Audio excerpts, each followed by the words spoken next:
les petits Mirandais là. C'est joli, hein.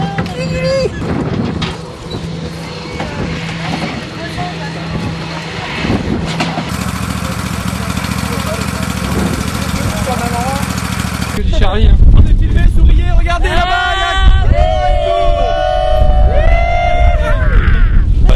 Alors, qu'est-ce que t'en penses des vendanges? J'en pense mes plaies.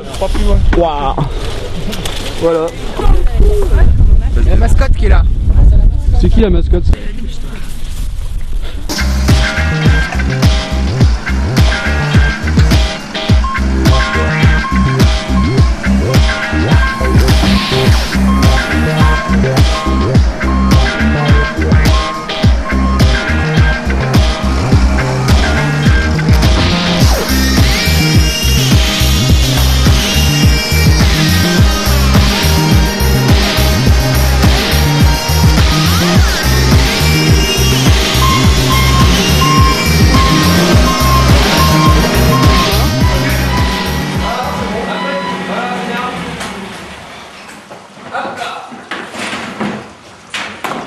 Salut maman.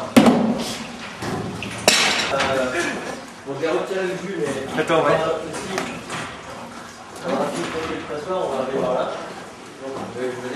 Ah, j'aime bien.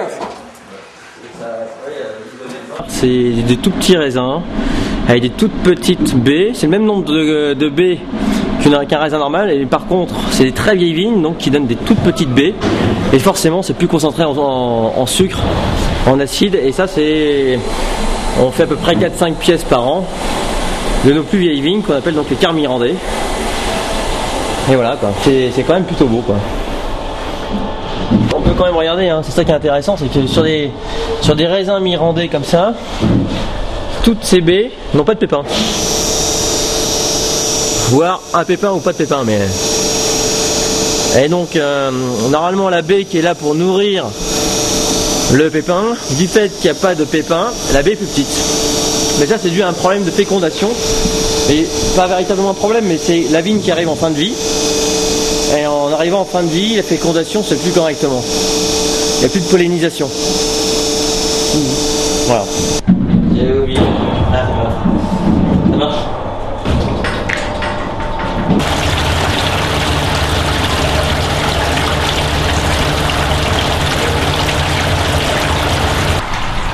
C'est pas l'intox hein, chez les brettes, c'est mûr. Non, non, c'est vrai, 1092 là, 91.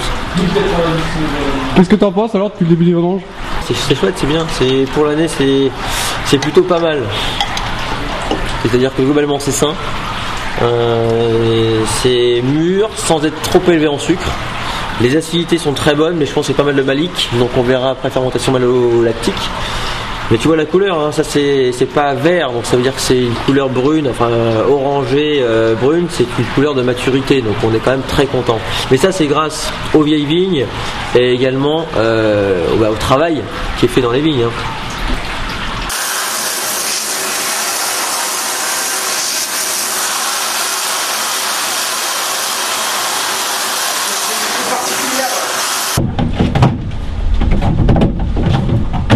Voilà, là, comme on peut le voir, j'empile les caisses pour en fait qu'elles s'égoutent bien, comme un vrai légume, un concombre qu'on fait dégorger. Voilà, c'est pour cela que l'empilement de la caisse est vraiment un travail difficile. Alors l'important de la lavage de caisse, c'est de ne pas se mouiller. Et après, bon, je vous montre le principe. On met en bas. Tu couches bien la barre. Et là en vrai si on a un bon collègue, il arrive, il est à la place. Voilà. Donc je vous remonte en vitesse normale. Voilà. Vous l'avez comme ça en vitesse normale.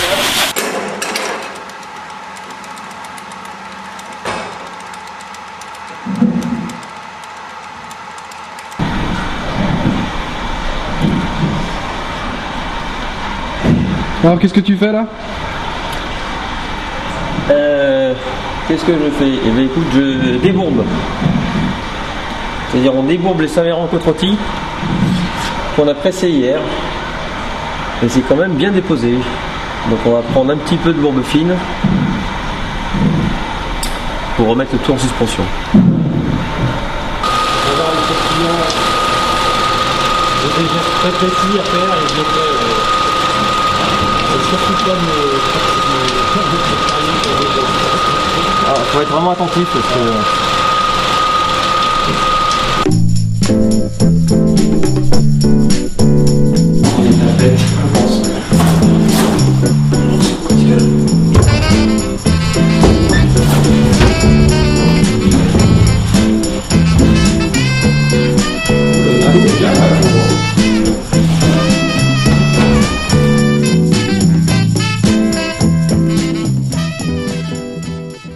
Coup du cul. Attention, le coup de cul. Première. Coup de cul, coup de cul. Coup de cul, coup de cul. Et là, c'est aligné au poil. Ah ouais, c'est au poil de... Ouais. Au poil de cul. Donc on peut dire au poil de cul.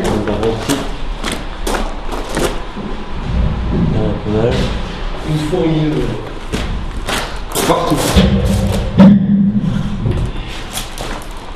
Donc là je suis en train d'entonner, voilà. Donc on a un petit tonneau, c'est le dernier de la sélection. Donc on est en train de faire les Macon Village, voilà. Donc Qu'est-ce que c'est exactement d'entonner? donc entonner, c'est descendre remplir en fait les tonneaux. Voilà, on a une cuve en haut, on a débourbé le mou de la veille qu'on a laissé pendant un jour décanté par gravité, puis on le descend encore par gravité dans la cave.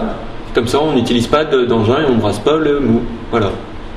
Et donc là, on fait une étape qui est assez délicate, où il faut remplir le fût et pas trop faire dégueuler.